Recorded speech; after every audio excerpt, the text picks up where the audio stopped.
이번에는 그 혜태 타이거즈의 또 원조 그 박재벌 선수하고 좌타 라인을 형성했던 박철우 선수 이야기를 해보려고 하는데요. 요즘 이제 박세혁 포수의 아버지로 더 유명해졌습니다. 박철우 선수는. 그렇죠. 제일 부럽죠. 제일 그러니까 운동 선수들이 보면 이세를 잘 키워서 네. 뭐 이정범 선수가 이정우 선수로 이어지듯이 이렇게 되는 걸 가장 최고의 가치로 따지더라고요. 그럼 박재벌 선수 애들은 운동하지 않죠? 제가 이제 용인으로 올라온 지가 한 22년 이렇게 되다 보니까 용인 쪽에는 그다지 고등학교 야구팀이 아예 없어요. 없어가지고 맨 축구만 하러 다니더라고요. 근데 박철우 선수는 이제 그 광주일과하고 동국대를 나온 거죠. 네. 동국대는 그럼 김성환 선수 감독님의 제자는 아니고 진짜 그냥 후배네요. 동국대학교. 있을 때 네. 같이 하긴 안 했지만. 근데 박철우 선수 처음 왔을 때 어떤 역할 뭐 분배가 좀 있었습니까? 아니면 서로 뭐 경쟁 관계였나요? 경쟁 관계는 아니죠. 제가 한참 한참 밑에죠. 뭐 어깨너머를 배우는 사이. 그렇죠. 네. 근데 이제 박철우 선수 이야기하면 또 재밌는 게 워낙 또 좌타에서 거포였으니까 네. 이 선수는 교타자. 근데 이제 그 김홍룡 감독이 또 좌타자를 되게 아꼈잖아요. 그런 면이 그런 면이 있습니까? 근데 뭐 특별히 또 애정 표현 이런 거 안 하시니까 김홍룡 감독이 전혀 안 하죠. 근데 이제 또 외부에서는 박재벌 선수를 김홍룡 감독 키즈가 아니냐 뭐 이러던데 그런 근거 없는 이야기입니까? 그런 거는 저는 못 느꼈고 그냥 항상 감독님은 저기 게임 호텔에서 이렇게 아침 같은데 네. 한 8시 전에 나오셔가지고 네. 선수들 동향을 파악하시는 것 같더라고요. 신문을 로비에서 앉아서 뭐 밥은 누가 먹고 이렇게 다 지켜보시고 그런 매같이 그런 걸 하시더라고요. 그러니까 아침에 누가 밥을 먹는가를 왜 체크를 합니까? 밥을 안 먹는 선수가 있습니까? 거의 제가 봤을 때는 반은 안 먹죠. 근데 그 전날 과음을 해서. 아니 늦게 늦게 자기 때문에 늦게 자고 네, 그러는데 못 근데 이게 문제가 그 주전들이야 그렇게 해도 상관이 없는데 네. 이제 렌트리에서 이제 저 밑으로 이제 좀 백업들 있잖아요. 그런 사람들도 거의 식사 안 하는 사람들이 많지. 그건 문제가 있다고 저는 그때 당시 그렇게 생각을 하고 굉장히 아침에 가서 밥 먹으면 항상 감독님 계시고 사우나 가면 사우나에도 감독님 계시고 눈동장 낀 거죠. 눈동장. 김동현 감독님의 동선과 일치를 하니까. 근데 김동현 감독 생각할 때는 박재범이는 자기 관리가 철저하네. 뭐 이런 좋은 이미지를 가질 수 있겠네요. 그때 당시에 그렇게 생활할 수밖에 없었어요. 생각할 수. 그리고 저 타석에 내보내면 그냥 몸에 맞아가 또 진로하고 얼마나 이뻤겠어요. 이뻤죠. 네. 그리고 잘할 수밖에 없었던 또 상황이었네. 그러다가 어느 날 한번 부르시더라고요. 야 임마 너 야구 똑바로 해. 그게 최고의 사랑법인 것 같아요. 그 감독님 그때 당시. 애정을 반대로 표현하셨고. 거의 관심 없는 사람한테 말도 안 말도 안 붙이고. 네. 제일 무서운 게 무관심이죠. 거의 말도 안 붙이는데 이렇게 가끔가다 엠마 이리 와. 딱 한 말씀 하시고 그러시고. 그리고 또 김원룡 감독님 또 술자리 또 스타일도 또 독특하시잖아요. 뭐 뺑뺑이를 돌리지 않나? 아니. 그래. 그 혜태 김웅영 감독 옛날부터 3명이 앉아도 5명이 앉아도 자는 딱 하나입니다. 그래서 먹으면 계속 돌아야지 바닥에 달 시간이 없어요. 그걸 김준환이가 똑같이 배워가지고. 김준환 선수. 네. 그 당시에 6명이 앉으면 이게 잔이 안 떨어지고 계속 여기서 도는 거예요. 이렇게. 그때 김준환 선수도 참 뭐 영화배우 인물이셨고 그다음에 인기도 참 많았는데 뭐 그때 선배로서 어떤 느낌이 있었어요? 그때는 코치였죠. 네. 그때도 그때도 뭐 근엄하셨나요? 아주 굉장히 멋있었죠. 그때도 말 한마디 딱 하면 포스가 있으셨군요. 그때 당시 선배님들은 전부 다 그냥 포스가 있는 거죠. 제일 무서웠던 게 시합 때 안 풀리고 그러면 감독님이 그냥 그 펑고방만 있지 않습니까? 다른 건 안 하고 쓰레기통을 갖다 때려 부수는 거예요 감독님이.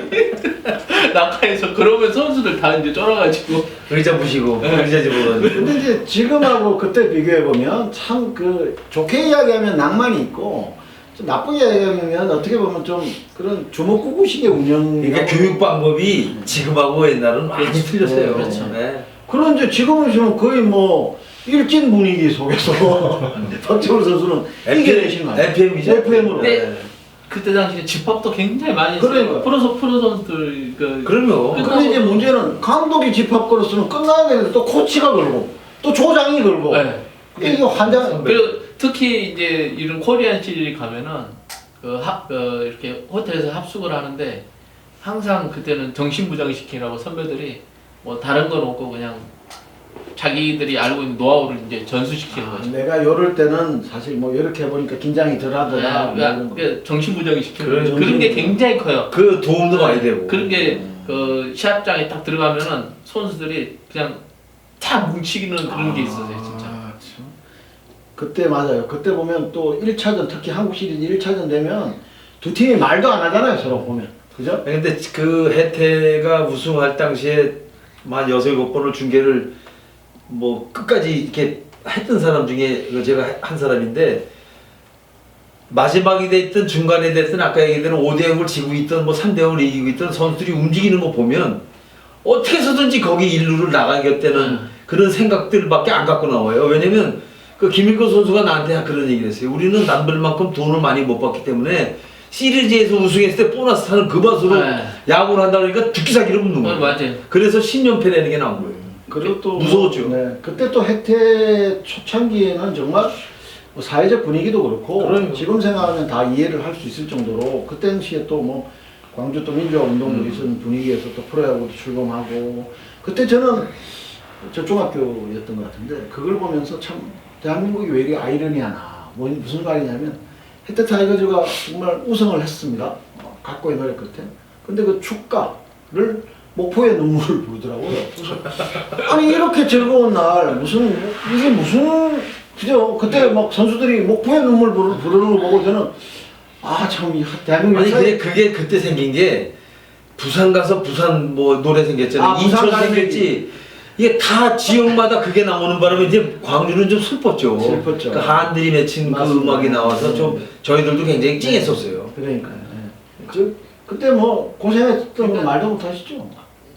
대모가 그때 강수 사태 일어났을 때는 초등학교 때니까 뭐 그런까지는 거의 집 밖을 못 나갔었으니까. 그 우승 그 시즌 만약에 7차전까지 갔는데 중간에 이기거나 지거나 할 때도 선후배지간의 어떤 이런 관계는 계속 미팅을 해가면서 그렇죠. 예, 뭐 게임 졌다고 해서 뭐 나무랑 그런 게 아니고 서로 격려해주고.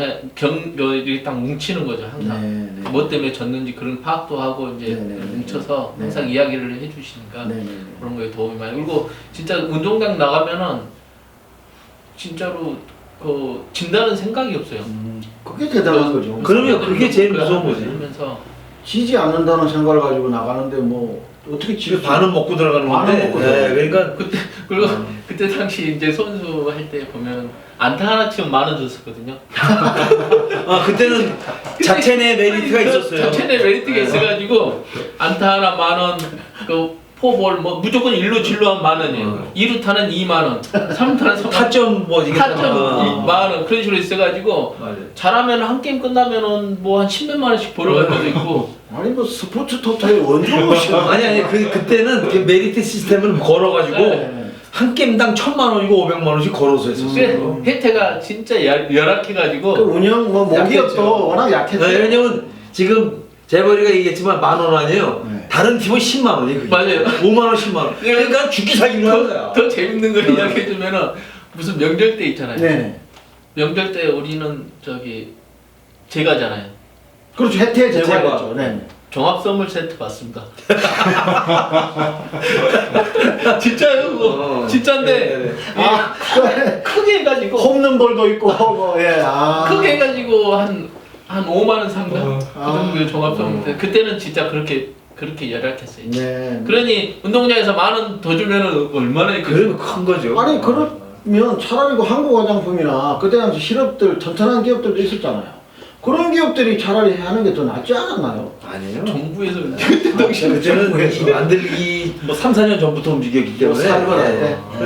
혜태가 6개 팀 창단해서 나갈 때 가장 재정이 약했던 팀 중에 하나. 그때 사장이 박건배 사장이라고 박건배 구단주. 김동엽 감독하고의 어떤 그런 관계 때문에 갔다가 결국 1년 만에 그만뒀는데 회사가 굉장히 위험했었죠. 영등포에 공장이 있을 때 그 당시에 이제 제가 이 방송하면서 전부 취재를 하나 다니면서 아는데 굉장히 선수들이 거기에 어떤 그 한이 맺혀서 정말 운동장에 나오면 죽기 사기로 뛰었다고 그런 얘기를 많이 해요 지금도.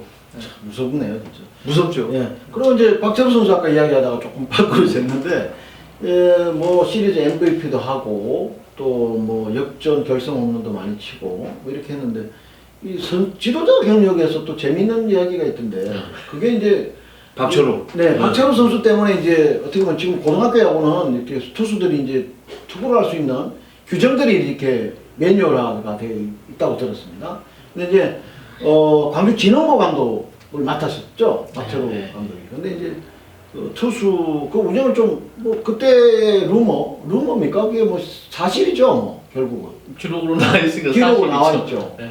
근데 이제 그 선수의 어떻게 보면 앞날에 큰 뭐 지장을 초래했을 수도 있는데 그 좀 이야기 좀 해주세요. 그게 어떤 광주 쪽의 사람들은 다 그렇게 이야기하대요. 뭐 본인의 그 모교 선수였으면 네. 과연 그렇게 던지게 했겠느냐. 정영일이가 선수. 실질적으로 제 고등학교 후배거든요. 네네. 네, 지는 거 나왔으니까. 네네. 그때 저는 직접 그 동대문구장 가서 게임을 봤었어요. 그 게임도 네네네. 연장 게임까지 챙겨봤었는데, 근데 한편으로 후배 던지는 거는 안쓰럽지만 그래도 그 박철호 감독님 그때 당시 감독님은 어떻게라도 얘들 대학이라도 보내기 위한 이제 하나의 수단이었지 않았을까 저는 그럼요. 그렇게 생각할 네, 수밖에 네, 없을 네, 것 네. 같아요. 그 보니까 이제 대통령배 1회전에서 경기고등학교를 상대로 13과 3분의 2이닝을 다 던졌답니다. 정영일 선수가. 근데 이제 던진 공의 수가 242개. 아, 그거는 아무리 이제 어깨가 싱싱할 때 했다고 손 치더라도 이게 이제 아마 이제 박철호 감독이 이제 신임 부임하면서 승리에 대한 어떤 욕구 또 그리고 또 투수도 내가 계속 던질게 했겠죠 뭐. 학교의 어떤 명예? 뭐 그렇죠. 그런 게 우승이 그 광주 일고나 뭐 진흥고등학교도 그때 야구를 잘했지만 다른 학교에 비해서는 우승 횟수가 그렇게 많지는 않았어요. 네. 이제 그런 거에 대한 어떤 그 욕심이 났던 거죠. 그러니까 정영일 투수는 결국은 많이 던져서 국내 프로야구 온 게 아니라 메이저리그 갔잖아요. 갔습니다. 네. 네. 가는데 이제 또 메이저리그에서 또 그다지 또 큰 활약을 못하고 국내로 다시 유턴했는데 이제 SK 와이번스입니까? 거기서 잠깐. 그때 저도 그 내용을 아는데 네.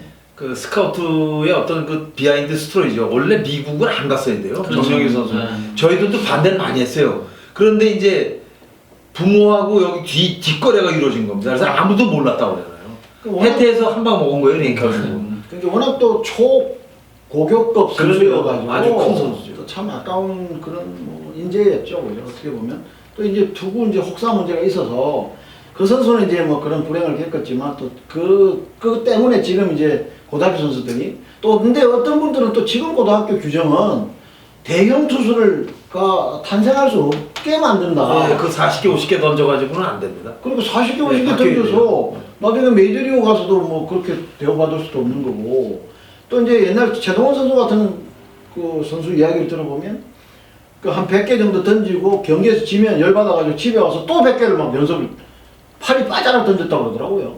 근데 그 너무 그러는 것도 문제가 있지만 지금처럼 뭐 투구에 이렇게 한계를 줘서 너무 보호를 해버리면 성장할 수 있는 어떤 성장이라는 게 뭐 박재벌 선수님도 아시겠지만 자기가 한계까지 와봐야 이제 비로소 이제 뚫고 올라가는 거 아니겠습니까? 근데 40개, 50개만 경기에서 던져라 이래버리면 그 다음부터 경기 운영 능력이 많이 생길까? 이거 그거에 대해서 어떻게 생각하세요? 뭐 제가 맞는 것 같습니다.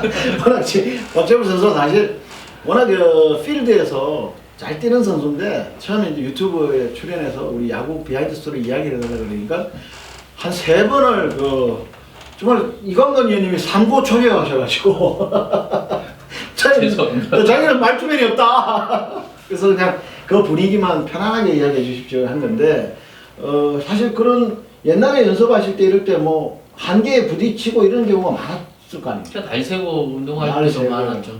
거의 진짜로 중학교 때부터는 도시락 3개씩 싸고 다니면서 예전에 진짜로 먹을 게 없잖아요. 솔직히 그러니까 도시락 3개씩 싸고 다니면서 거의 뭐 7시에 학교 와가지고 9시 저녁 9시 넘을 때까지 운동하고 그렇게 하니까 그때 당시에 남들보다 좀 더 잘하네요. 그, 프로야구가 시작이 되면서 그거 보고 큰 선수가 여기 있잖아요. 예. 근데 이제 막 하다가 너무 힘들어가지고 때려쳐 뭐 이런 경우도 있었습니까?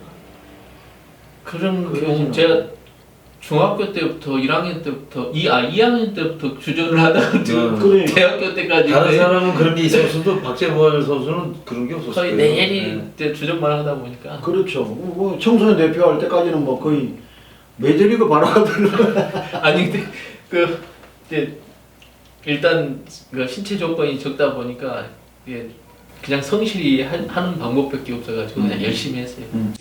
야구를 사랑하는 시간 야사시 TV